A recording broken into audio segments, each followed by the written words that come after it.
Hi hello नमस्कार, मी वैष्णवी स्वागत करते तुम्हा सर्वांचं मराठी फूड्समध्ये. आज आपण बघणार आहोत एकदम साध्या सोप्या पद्धतीने कोबीची भाजी कशी बनवायची. चला तर मग लगेच रेसिपीला सुरुवात करूया. इथे बघा, पातळ लांबट असा कोबी चिरून घेतला. कोणतीही भाजी बनवताना एकाच पद्धतीने चिरण्यापेक्षा प्रत्येक वेळी वेगवेगळ्या पद्धतीने भाज्या चिरून बनवाव्यात, म्हणजे भाजी खाण्याचा कंटाळा येत नाही. इथे बघा, तूर डाळ अर्धा तास भिजवून घेतली. इथे बघा, भरपूर अशी कोथिंबीर घेतली, एक मोठा कांदा पातळ लांब चिरून घेतला आणि एक टोमॅटो बारीक चिरून घेतला.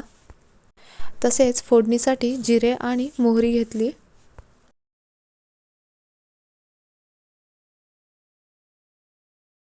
आता गॅसवर एक कढई गरम करायला ठेवली. त्यामध्ये साधारण 2 चमचे तेल घालायचं. आता तेल चांगलं गरम होऊ द्यायचं.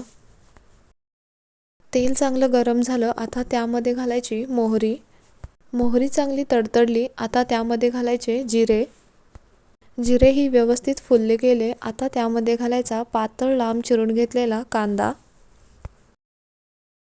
आता कांदा चांगला सोनेरी होईपर्यंत परतून घ्यायचा.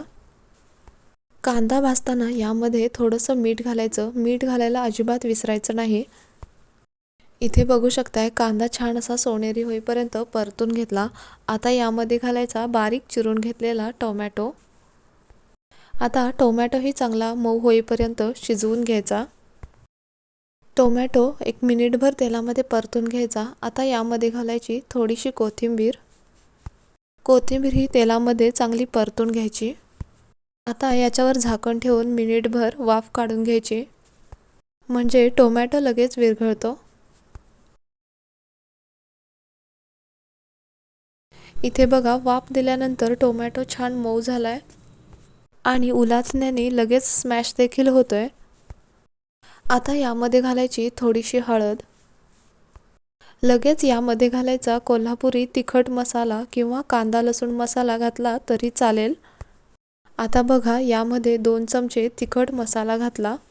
लो फ्लेमवरतीच मिनिटभर मसाला तेलामध्ये परतून घ्यायचा. इथे बघा, मसाला तेलामध्ये परतून घेतला. आता यामध्ये घालायचा पातळ लांबट चिरून घेतलेला कोबी. आता याला व्यवस्थित मिक्स करून घ्यायचं. तेलामध्ये कोबी छान परतून घ्यायचा. आता यामध्ये घालायची भिजवून घेतलेली तुरीची डाळ किंवा 1 तासभर भिजवून घेतलेली चणा डाळ घातली तरी सुद्धा चालेल. डाळ घालून परत याला छान असं मिक्स करून घ्यायचं. आता वरून घालायची भरपूर अशी कोथिंबीर. इथे मी थोडासा ओल्या नारळाचा किस घेतला आहे, तोही वरून टाकते. नाही घातला तरी चालेल. आता गॅसची फ्लेम लो ठेवायची आणि 5 मिनिटे भाजी छान अशी शिजवून घ्यायची. त्यामध्ये पाण्याचा वापर अजिबात करायचा नाही. वाफेवरतीच भाजी छान शिजवून घ्यायची. 5 मिनिटांनी बघा, काय मस्त भाजी बनवून तयार झालेली आहे. वासही छान सुटला आहे. कोबी जर हिरवा ताजा रसरशीत असेल तर अजिबात याला पाण्याची गरज पडत नाही. भाजी जर जास्त सुकी सुकी वाटत असेल तर शिजवण्याआधीच थोडासा पाण्याचा हबका द्यायचा आणि भाजी छान अशी शिजवून घ्यायची.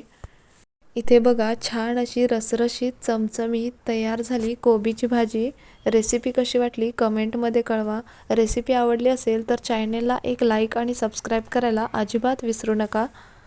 पुन्हा भेटूयात अशाच एका नवीन रेसिपीसोबत पुढच्या व्हिडिओमध्ये. तोपर्यंत धन्यवाद.